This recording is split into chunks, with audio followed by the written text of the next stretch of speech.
আসসালামু আলাইকুম। আজকে আমি বাসায় ভাইরাল ডিম ভাজিটা ট্রাই করেছিলাম।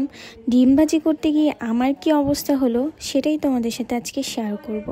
ডিম ভাজি করার জন্য আমি প্রথমে একটি প্যানে তেল গরম করে তার উপরে একটি ডিম ছেড়ে দিয়েছিলাম। তার উপর দিয়ে আমি একটি আস্ত ডিম সিদ্ধ দিয়ে এবং উপরে আমি টমেটো কুচি, কাঁচামরিচ কুচি, পেঁয়াজ কুচি, ধনেপাতা কুচি, সাথে লবণ আর মশলা অ্যাড করে এটাকে আমি তৈরি করতে নিচ্ছিলাম। তারপর যখন এটাকে আমি উল্টে দিচ্ছিলাম তখন এটার অবস্থা তো ভেঙে গেছে, ডিম আর উল্টানো যায়নি। এটার অবস্থা পুরাই আর ভাইরাল ডিম ভাজির মতো হয় নাই।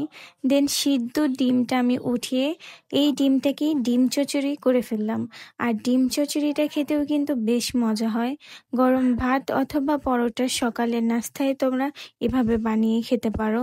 আর নেক্সট কোনো একদিন আবার আমি ট্রাই করব ওই ডিমটা বানানোর জন্য। তোমরা কারা কারা বাসায় ভাইরাল ডিম ভাজিটা করতে পেরেছো সবাই কমেন্টে জানিও। ওকে, আল্লাহ হাফেজ।